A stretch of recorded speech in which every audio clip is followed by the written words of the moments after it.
All the film and music excerpts from the movie Jaws in this episode appear under the Editorial Fair Use Provisions, Section 107 in the United States Copyright Act, courtesy Universal Pictures, NBC Universal, and Comcast.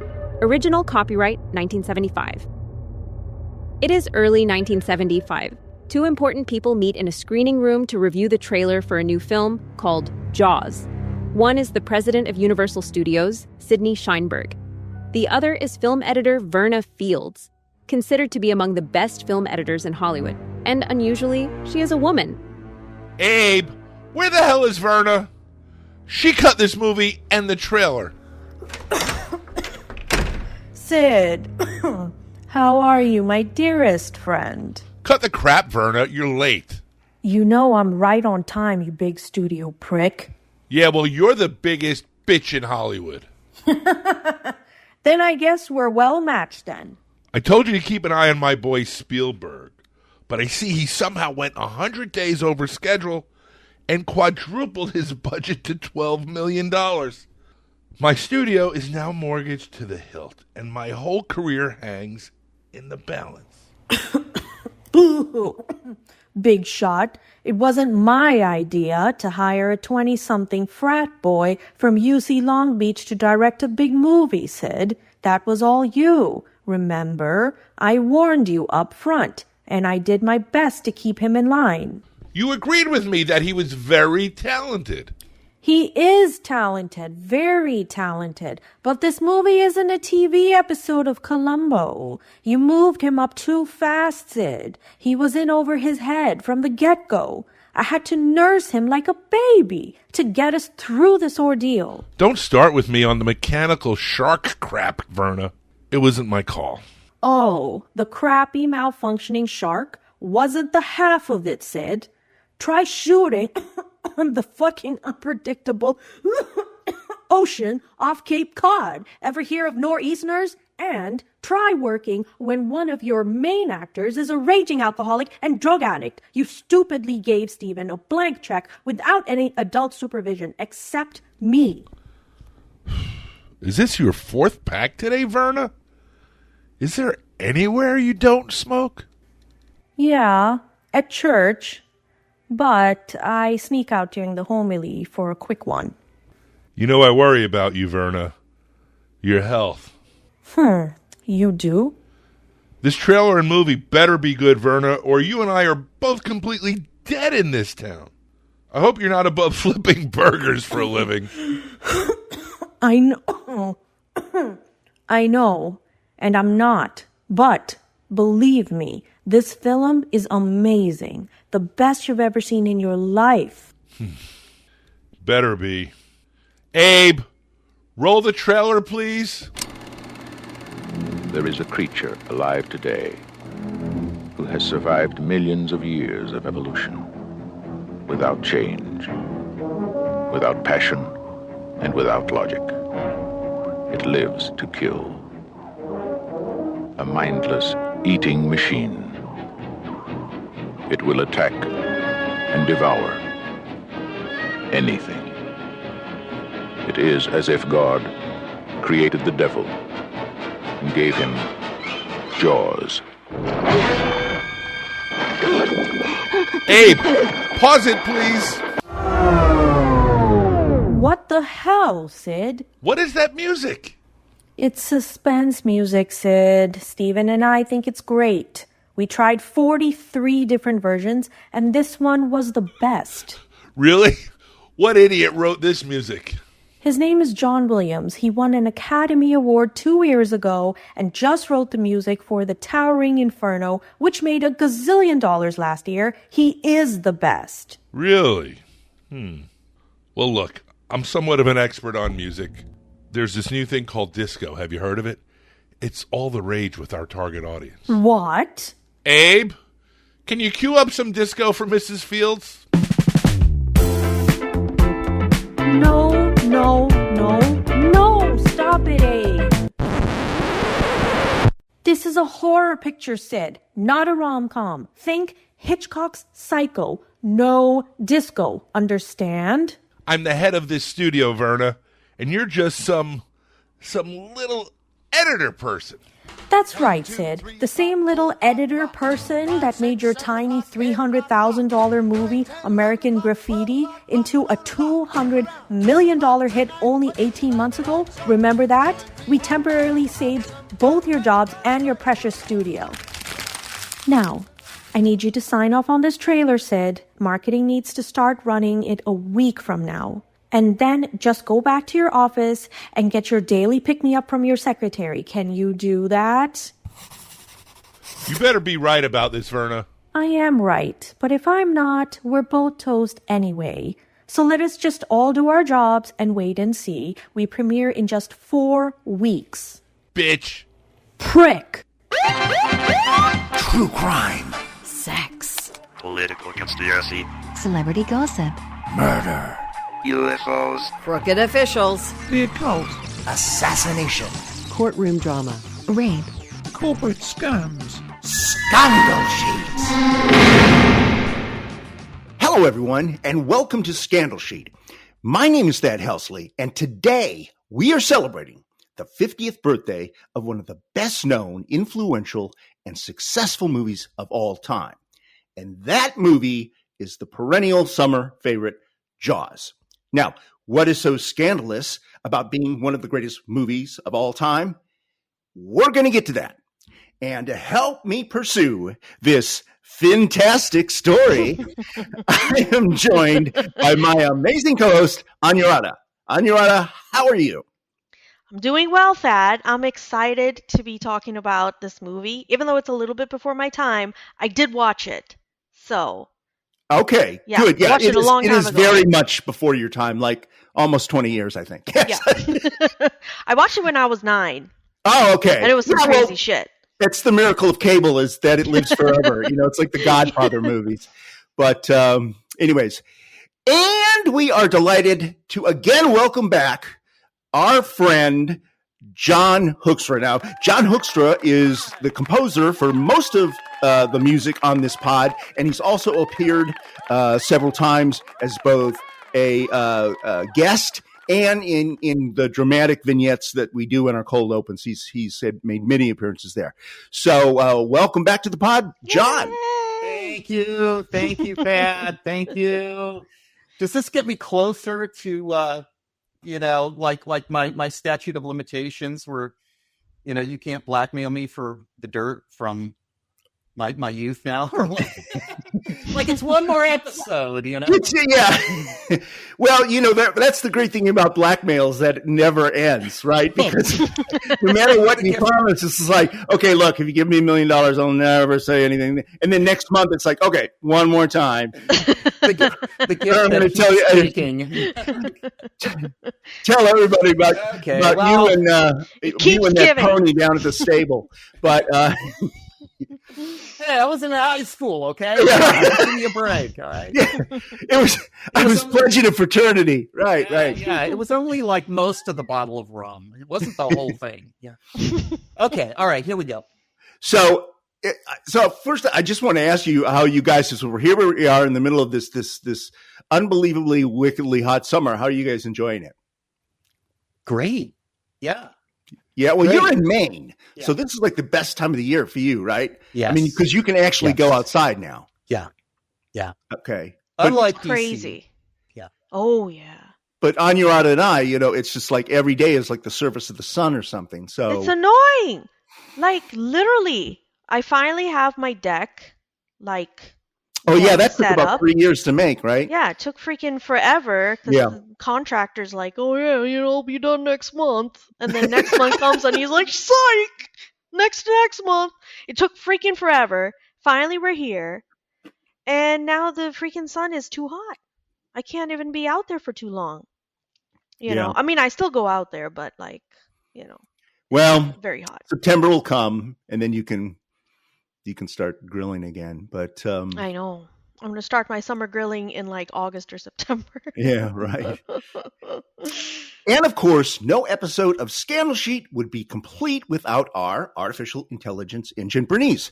Bernice, I hope your summer is going jawsome. Oh dear. I see this is going to be that kind of episode. just when you thought it was safe to go back in the podcast, Bernice. At least man-eating sharks and I have something in common. What's that, Bernice? Megabytes. Okay, no more shark puns, I promise. Anuradha and John, before we discuss why Jaws is the most unlikely blockbuster in movie history, I thought you two could share your own little anecdotes about your experience with this movie. Anuradha, you go first. So basically, I watched this movie when I was way too young because I wanted to bond with my siblings. Well, you said you were 9. That does seem pretty young. Yeah. So, I mean, this is a very gory movie. That's what I'm saying. So Okay. so I am from a very sheltered family, and we really don't watch stuff, but I feel like we're more sheltered towards like more sexual things rather than violence. I feel like violence isn't that big of a deal. Okay. I mean, we still were sheltered from it, but it wasn't People like being eaten by sharks is okay, but if somebody shows like a bra strap, that's a no-no.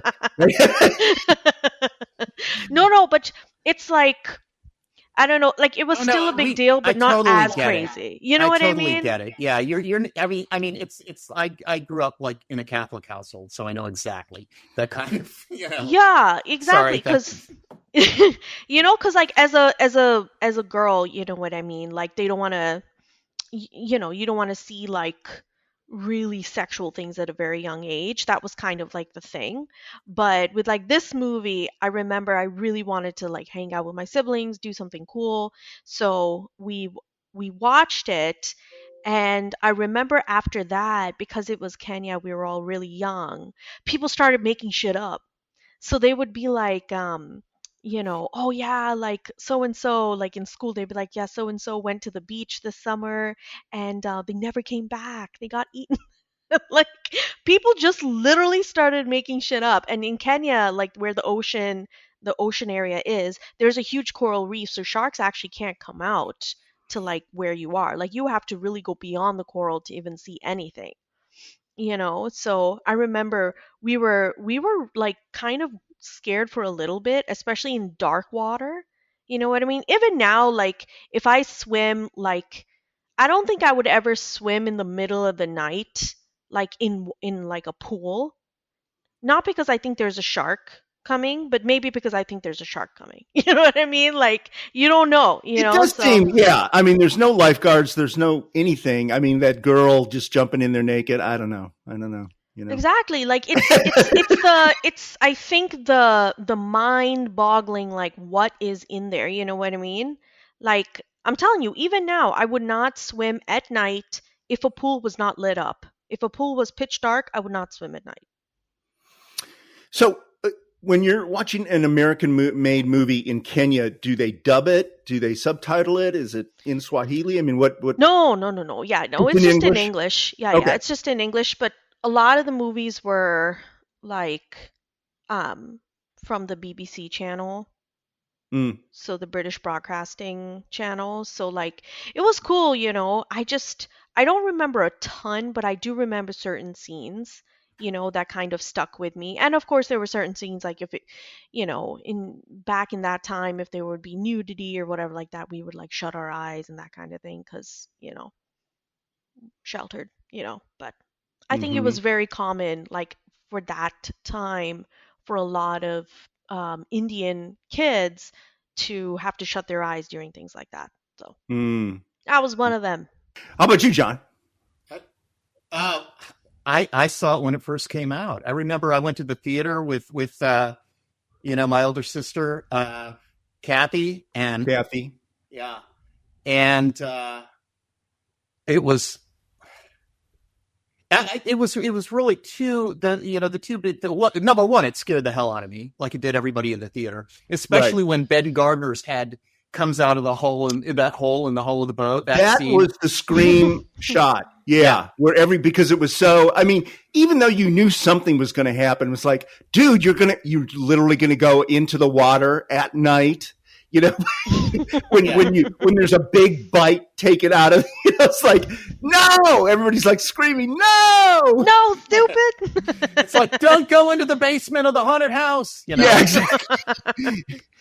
But the other thing was just, as somebody, I don't think that I would have wanted to write music or even attempt writing music if it had not been for that movie, because it was just to see that the way the language of the music worked with the language of the visuals, that was it. It was like it was like injecting the syringe into the vein, and pushing the plunger. That was it for me. I would never. I think maybe I would have just maybe try to do some, like a few piano pieces or anything, but I would never have become fascinated with, the art of writing music for, cinema or for visuals.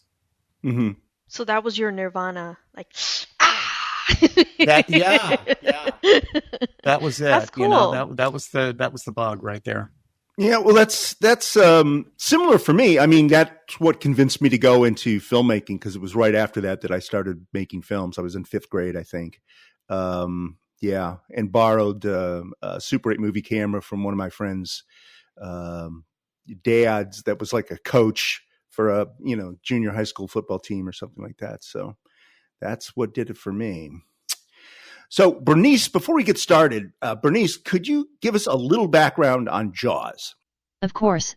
The movie was based on the 1974 best-selling book of the same name in 1974. It was a publishing phenomenon, selling over 20 million copies. But even before the book hit the stands, movie producers associated with Universal Studios saw its potential and purchased the rights. Though they approached leading directors of the time to direct the movie version, none of them wanted to be involved in what they saw a B-movie monster flick. In the end, they settled on a young, unknown director of only 24. His name was Steven Spielberg.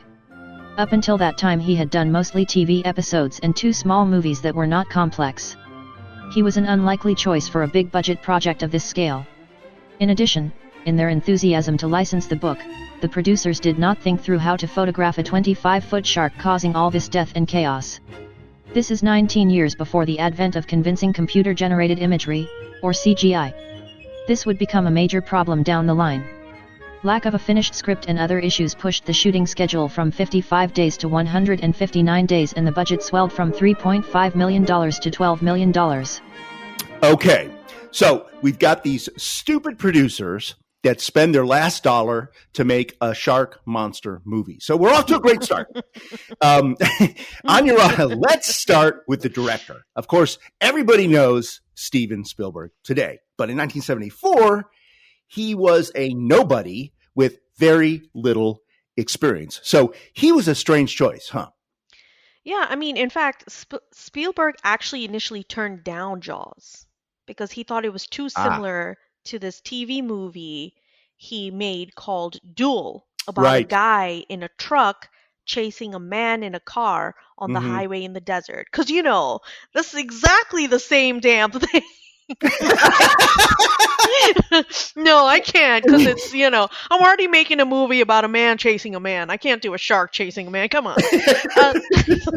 That's where we draw the line. But he didn't want to be typecast, I guess, right? Maybe he wanted to do a rom-com instead. I don't know. He does movies about people chasing people. Didn't he? Actually, the movie he wanted to do, and they wouldn't let him do it, the movie he was trying to get for Universal was, nobody remembers it anymore, it was called Lucky Lady. And it took place during bootleggers during Prohibition. And it was a rom-com. Liza Minnelli at her sexiest was the main girl. And then Burt Reynolds and Gene Hackman were, so it was like a 3-way kind of a thing. And they ran a boat and, they were rum runners and stuff like that. Completely forgettable movie, but that's what he wanted to do. And they said, no, Steve, we're putting you in Jaws, because no one else would do Jaws because it was a monster movie, right? And no director with prestige would take the project because they thought it was just so wild, a stupid movie. So they're basically like, yeah, you do it. You know what I mean? Exactly. Let's let the kid do it, and let's just get this thing off the shelf. So anyway, so I guess I'll kind of take that back then. So he didn't make that Russell Crowe movie, but So basically, the studio had him under contract and actually forced him to do Jaws. So now at the time, many Hollywood insiders considered him to be a filmmaking prodigy. He had showed some sort of promise. But whether a prodigy or not, he had never actually directed a film of this size, scope, and budget. So he was kind of still, a little shaver, a little tyke, a little guppy, if you will. But it was sort of like, let's send this professional Call of Duty player in for war and see how he does. You know what I mean? But you know what? I admired their belief in him. And I admired that he took up this challenge because he did a good job. I think so. Okay. So, John, I mean, I know you're not you're more a film composer than a film director, but would you take on a project of this size at 24? No, I wouldn't have done it. I don't think so. John's like, he's crazy.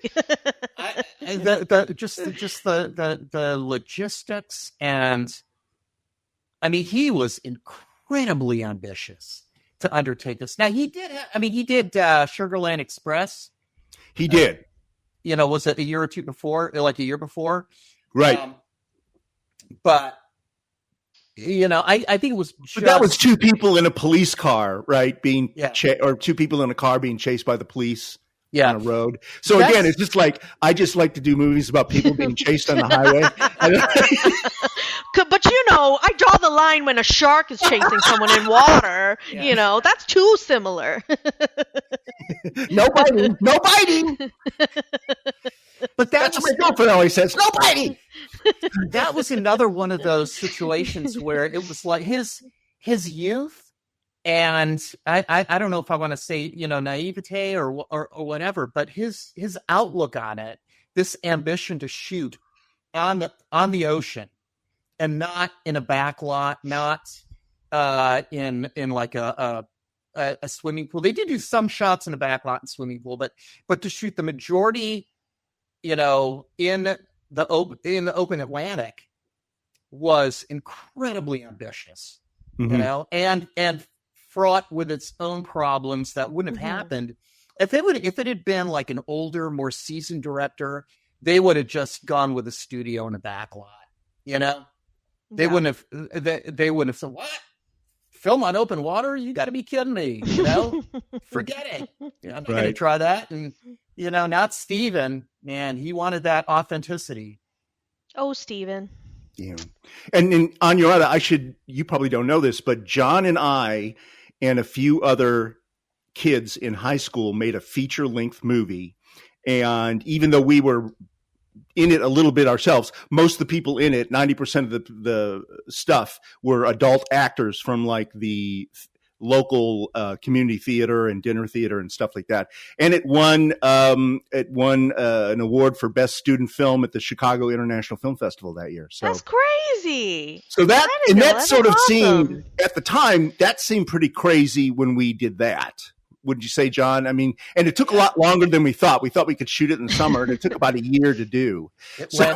It went like Jaws. It went over budget. It went over budget, and it went over schedule. Yeah, and it wasn't on the open ocean, but I mean, there were a lot of half or something. There were people shooting guns, so there was, there were some things. Anyways, Anuradha, the next problem was that there really was no script, at least not one that anyone liked, and then they still went into production anyway. So it's. I mean, you're an actress. You've been in a lot of things. It's kind of tough to make a movie without a script, isn't it? I mean, unless you're an improv genius like this gal. Just kidding. I kid. True. Thank God for this podcast. Yeah. Thank God. Well, actually, the author of the best-selling book, Peter Benchley, had it in his contract that he would get to write the first draft movie script. Naturally. So, yikes. But Jaws was his very first novel, and he clearly got very lucky with that. But definitely, just because you can write a book doesn't mean you can write a screenplay. Right. it's a difference. There's a difference. Mhm. But he had no idea what he was doing. So even though everyone agreed his script totally sucked, they were already behind schedule, so they had to start production. Mm. So wouldn't be the first time though a shitty dialogue entered Hollywood. Like I just remember like looking through. I don't know. I was watching this movie the other day. Actually, X-Men. I was watching the X-Men movie. Which one? And, There's about 5 of them. well, it's The first one? When they're like, "Do you know what happens to a toad when it's struck by lightning?" The same thing that happens to everything else. Like, then why did you pick a toad? Like, you know what I mean? Like, I thought something unique happens to the toad, but it's like, nope, same thing as everything else. Like, it's just shitty dialogue. You know what I mean? But like, Hollywood has a ton of it, so it's not a huge thing, but I do feel like it could really ruin a movie. You know what I mean? When you have a really good plot, you have really good things in it, and then you have like really, really crappy dialogue. Mhm. You know what I mean? I just feel like, but it's just Hollywood's just filled with movies that have good stories, but the dialogue like makes no sense. But, So, John, then I'm sorry. what did they do then? I mean, you and I know a lot about crappy dialogue. So, what did Spielberg do? Like Anuradha says, he's got a story, but he doesn't really have a script. What did he do? They improvised. It was like kind of like in Casablanca. I think a lot of that when they filmed Casablanca, a lot of that was improvised as well. Even though I think the writer won like an Academy Award for the best screenplay or something. But I mean, well, it was based on a stage play, a produced stage play.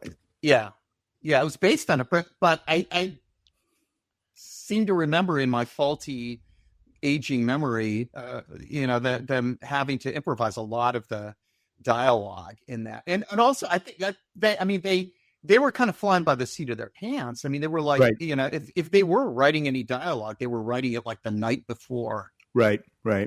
damn, that's crazy. But a lot of the best lines in that movie were improvised in Jaws. Yeah, the bigger boat line was an improv that Roy Scheider came up with. I just saw. Yeah. Mm-hmm. Yeah. But I mean, yeah, all 3 of them. And I think a lot of the comic relief things, that Richard Dreyfuss did, like those were all improvised. Yeah, it helps to be a cocaine addict, but yeah. Yes. You get a lot funnier then. Let me say, I got something to say. So, and it helps to be an alcoholic like Robert Shaw. Yeah, exactly. You can be that kind of gruffy old fisherman, yeah, really pull we're it going to off. talk about that a little more later. Yeah. I don't want to jump the gun on that. Yeah. So the elephant in the room, I mean, the shark in the room, was actually the shark. So when they bought the book, no one sat down to figure out how are we going to do this shark?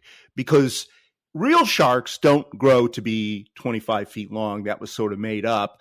And you can't apparently train a shark like a dog or a horse or some other kind of animal. So what did they do, Anuradha?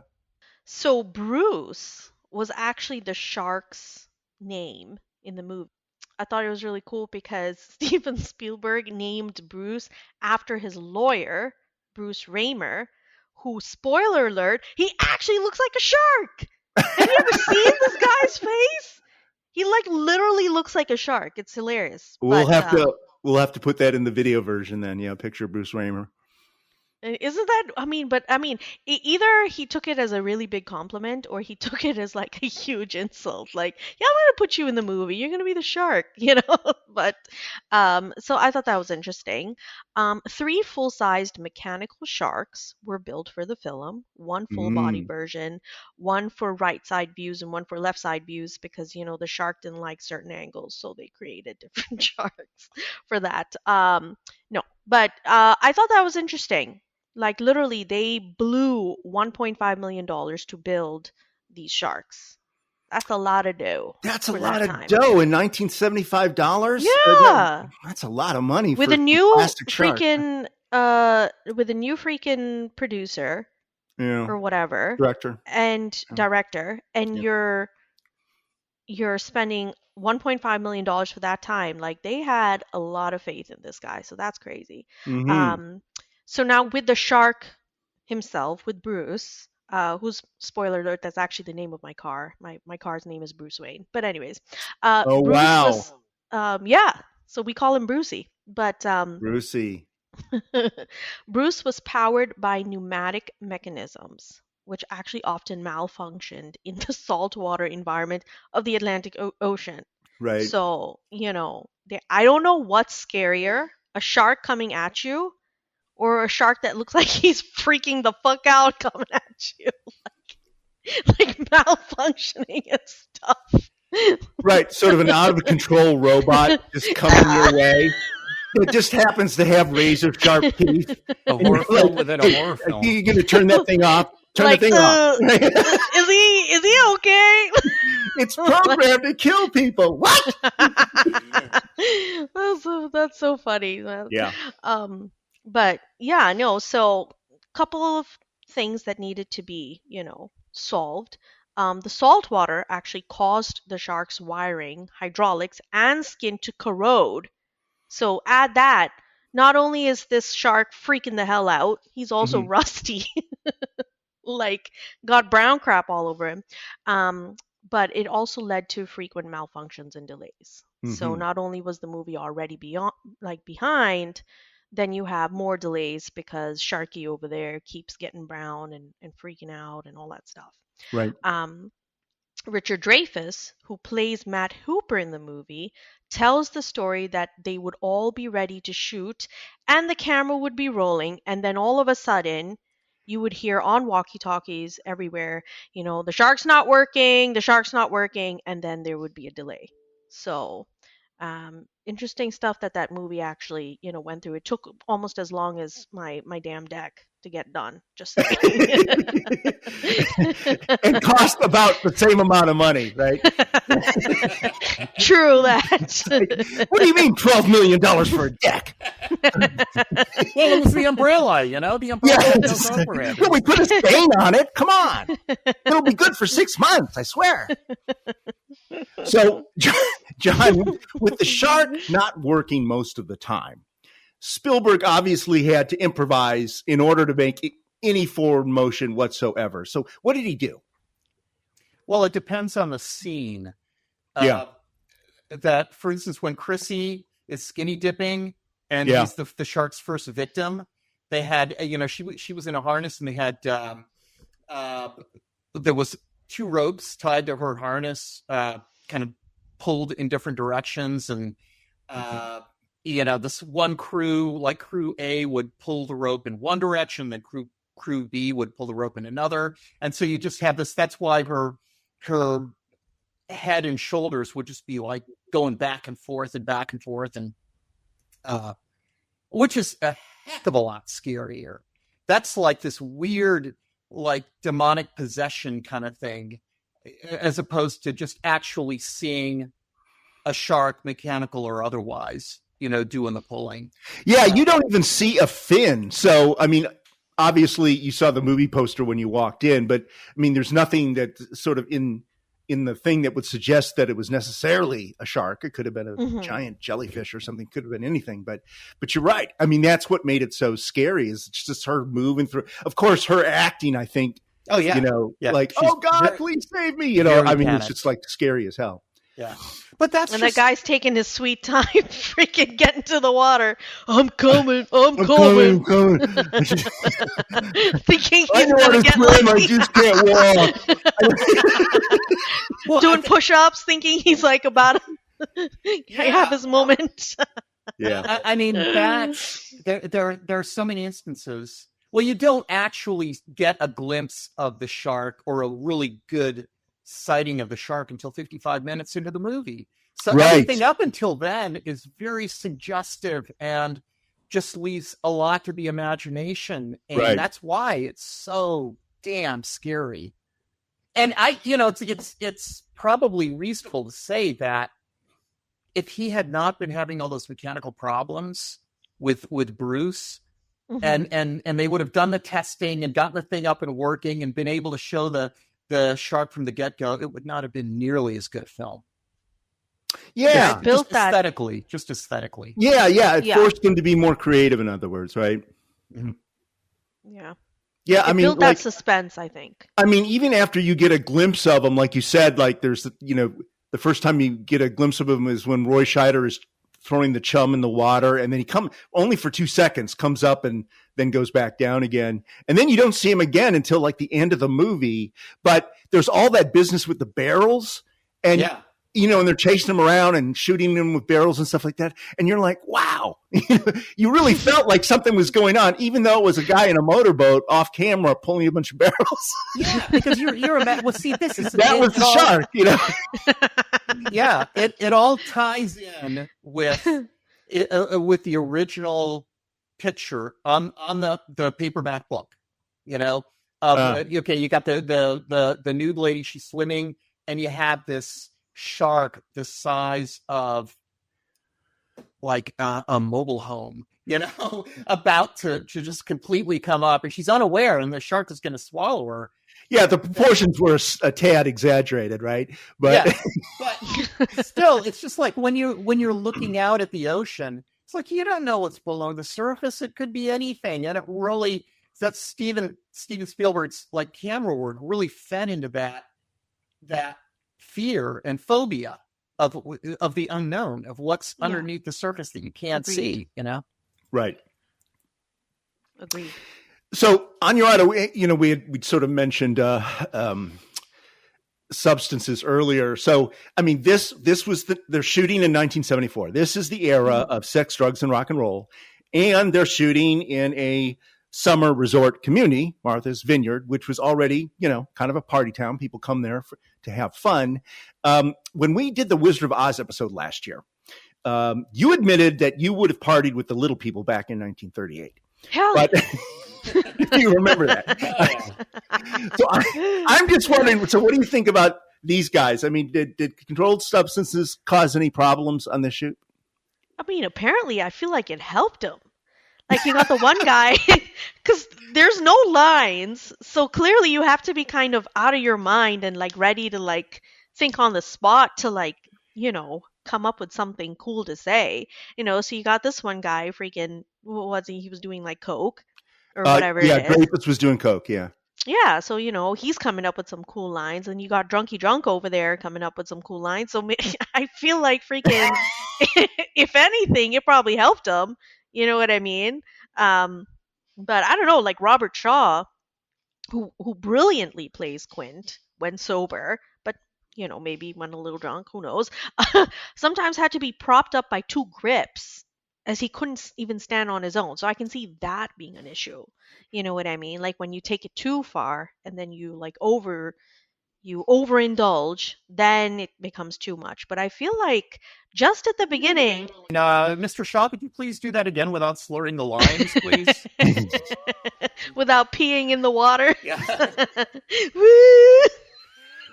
Well, this guy was a professional alcoholic. I was reading a book about him. I mean, he would, during that shoot, he'd start drinking right when he got up, like at 5 a.m., and drink all day long. So, I mean, I think he might have been swaying, but he wasn't really slurring. Because he was literally drunk every single day, all day. That's crazy. And it wasn't just on that movie, too. I mean, no. Apparently that was, and he died tragically at 51, which is just like 3 years later. I guess they saved money on him if he ever got bitten by the shark, because they didn't need to show the shark swaying him. He could just sway himself. So, John, the ocean caused all sorts of problems, filming on the open ocean. Why did they choose to shoot it that way anyway? Spielberg just wanted that authentic look and feel that he didn't think that you were going to get on a back lot or in any kind of a controlled environment. Right. Like a studio tank. Right. Where they shot like Moby Dick and Lifeboat and stuff like that. You can tell it's a tank. Right. Yeah. I Yeah. mean, they could have done, and they could have gotten a lot further with like a back projection and, like you said, shooting in a giant swimming pool, which some scenes were. I think that, the head coming out of the hole in the boat, that was shot in, what's her name? Verna Field's swimming pool. Yeah. Yeah. But no, it's all of the authentic feel of the isolation, and literally, if you're in the middle of the ocean, there's nowhere to go. You might be miles from dry land, and that was the way that they captured that feeling. It just added to the phobia of what's underneath the surface of the water. Anuradha, we had said earlier that Spielberg was completely out of his league on this one, and that there wasn't any script and the actors were improvising, blah, blah, blah. So Spielberg just ended up shooting like everything he could think of from every possible angle, hoping that the editor would save his ass. So you want to talk a little bit about her? Yeah, I mean, to be honest, she was pretty incredible. Like he shot over 1 million feet of film in total desperation. Literally just like shooting random crap, and then his middle-aged, chain-smoking editor, Verna Fields, somehow found a movie in this mountain of whatever, right? So actually, Spielberg today, to his credit, gives her sole credit with saving the movie, because she literally dug through all that footage and put something together. So that's pretty incredible. Yeah, and she won the Academy Award for editing, and which is, at that time, it was pretty incredible for a woman to win an Academy Award for anything other than acting, other than Best Actress, right? Yeah. They just didn't have there weren't female directors or editors or cinematographers or anything. There are now, but back in the day, it was very unusual.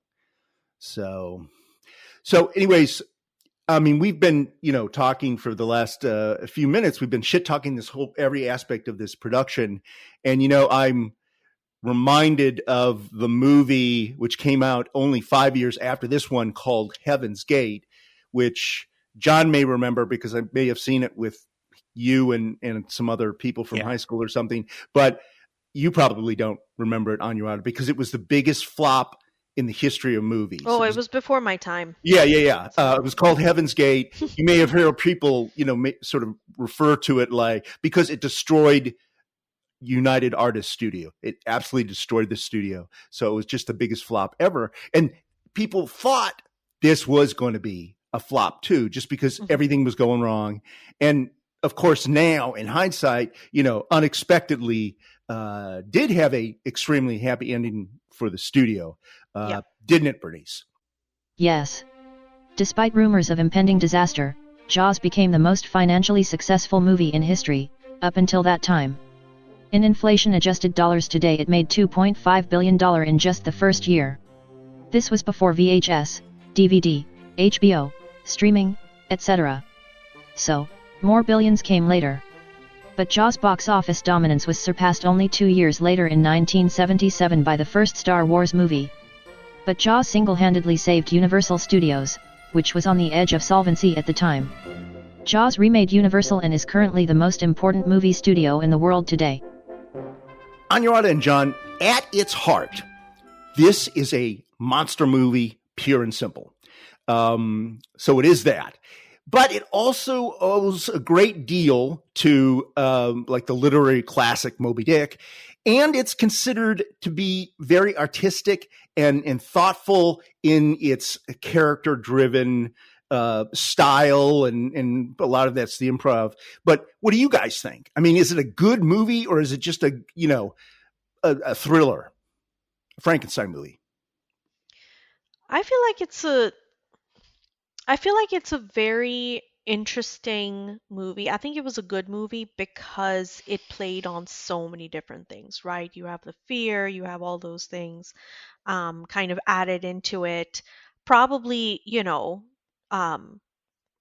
scare the crap out of people. They probably didn't go to the beach much, you know what I mean? So maybe kill tourism a little bit. But like, I just feel like overall, with so much working against it, I feel like this is just another one of those movies that we can put in our list that everything was going wrong, but something went right. Yeah. It was good. What about you, John? Good movie, bad movie, just a flick? I think again, that was like this was the movie that without which I wouldn't have been like remotely interested in trying to write music for movies. I mean, this was like one of the most well-crafted movies ever made. Well, talk about the music a little bit, John. You're a professional composer for, all the people out there that haven't heard this so much, and you've got CDs and you've composed for films and TV and blah, blah, blah, blah, blah. But so what is it about the music? What makes it so iconic? Well, it does three things very well. Okay. It serves the characters and the story and the tone scene by scene. It's also good standalone music. I mean, if you listen to it and you're not watching the movie, this is good. This is music that's interesting enough that you remember it, and it can kind of knock around in your cerebrum, and still, I mean, you enjoy it. It's not like it's not like Baby Shark, or something. Like you're trying to get. It's not something you're trying to get. But yeah, it's like you don't mind it bouncing around up there because it's such good music, and it serves the edit as well. It's like it serves three masters flawlessly, and that's just the music. The film itself is so well made. Even if it had other music, it'd still be just a brilliantly made movie. The thing is, though, that a really good movie is not necessarily financially successful, and that's the thing. I loved Heaven's Gate. I really did. So it just goes to show that you can't go by what I think. Okay, that's it, everybody. We're tearing this one up. That's a wrap. Well, it's just block John out. It's like, or Joe. I don't know.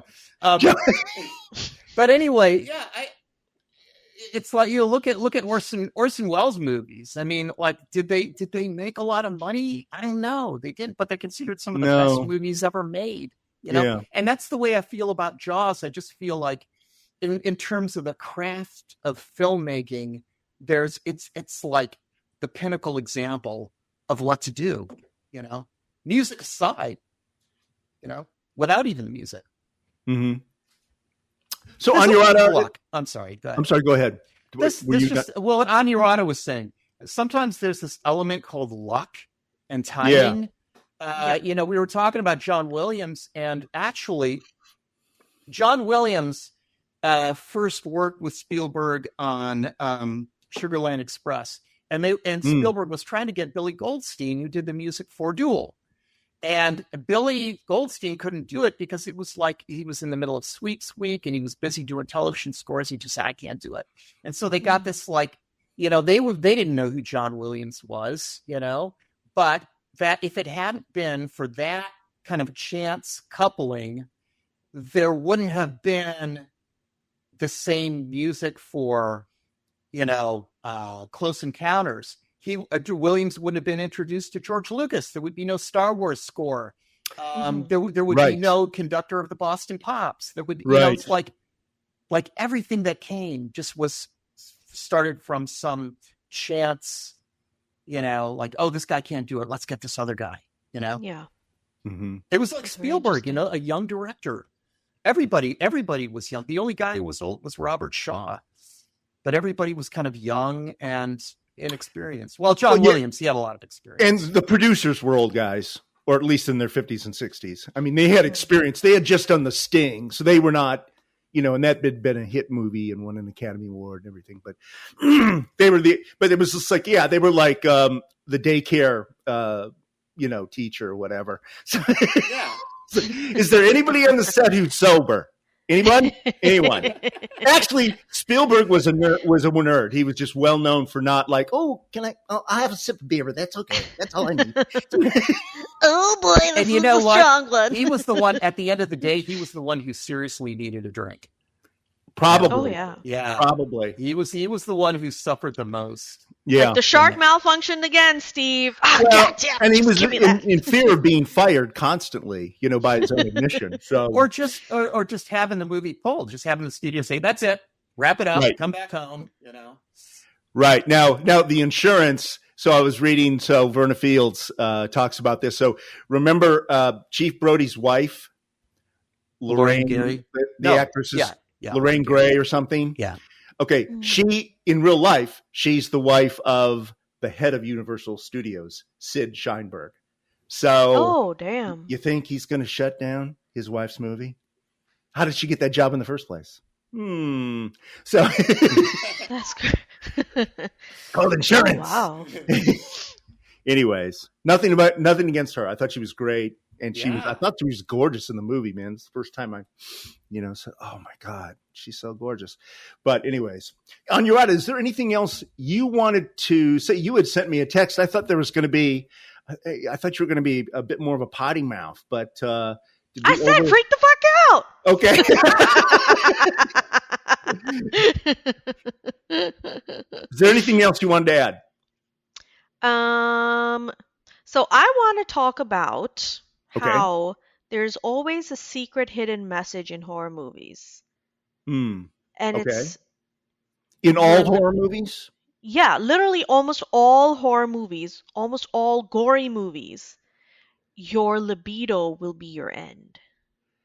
Well, right. It's always like It's always teenagers have sex horny and then they get killed, teenagers. right? Okay. Yeah, it's always freaking horny teenagers doing stupid shit, and then they get chopped up, sawed, cut, freaking chummed up by a shark. Well, If you the really think teenagers about in it. this one never actually got, he could never even keep up with her. So they never had sex. And then the second person to die was that 12-year-old boy, who goes out and, on his little raft. I mean, besides him, but I'm talking about the chick. So you know how she's skinny dipping. What about Quinn? Quinn's the big guy who dies at the end. The guy that fucking swallows him whole. Yeah, I know. Well, No, quit but not playing with every yourself, attack. kid. Jeez. Were Robert Shaw and Richard Dreyfuss like fooling around in the cabin when Roy Scheider wasn't looking? But I want us to really think about that. I caught Alex Kinger in his bedroom with a Playboy. No wonder he got eaten by a shark. If you honestly think about almost all horror movies, there's at least one or two scenes where the stupid ass teenagers want to try to do something nasty, and then they end up getting, getting nastied. You know what I mean? They end up getting chopped up, anything. Just think about it. You know what I mean? She's skinny dipping. This poor guy just literally is so excited he can't even help himself. He doesn't get to the water on time. You know what I mean? And then you think about other horror movies where this has happened. The Terrifier, which I would not recommend, but same thing there. What is it? Wrong So Turn. are you saying The she Wrong would Turn not have been series. attacked if she had been wearing like a conservative one-piece bathing suit? No, she wouldn't have been attacked if she wasn't trying As to opposed to freaking naked? get From the all nasty in the 1920s. water. Okay. She would not have been attacked if she wasn't trying to get all nasty up in the water. There you go.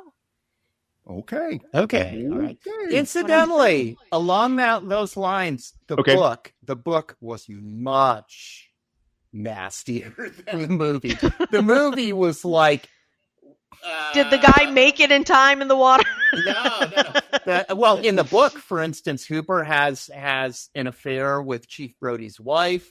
Right. Oh shit. Yeah. I mean, they flirted a little bit at the table, but they cut out all the subplots. Plus, like the mayor was involved with the mafia, like the Boston Mafia. I mean, there was all kinds of subplots, and Steve and Carl said, you know what? Let's just stick with the shark. Okay. Yeah, Boom. and Let's stick with also- one plot.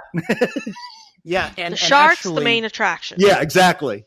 And Hooper gets killed in the book. Right. Right. He get in the cage, right? He doesn't get away.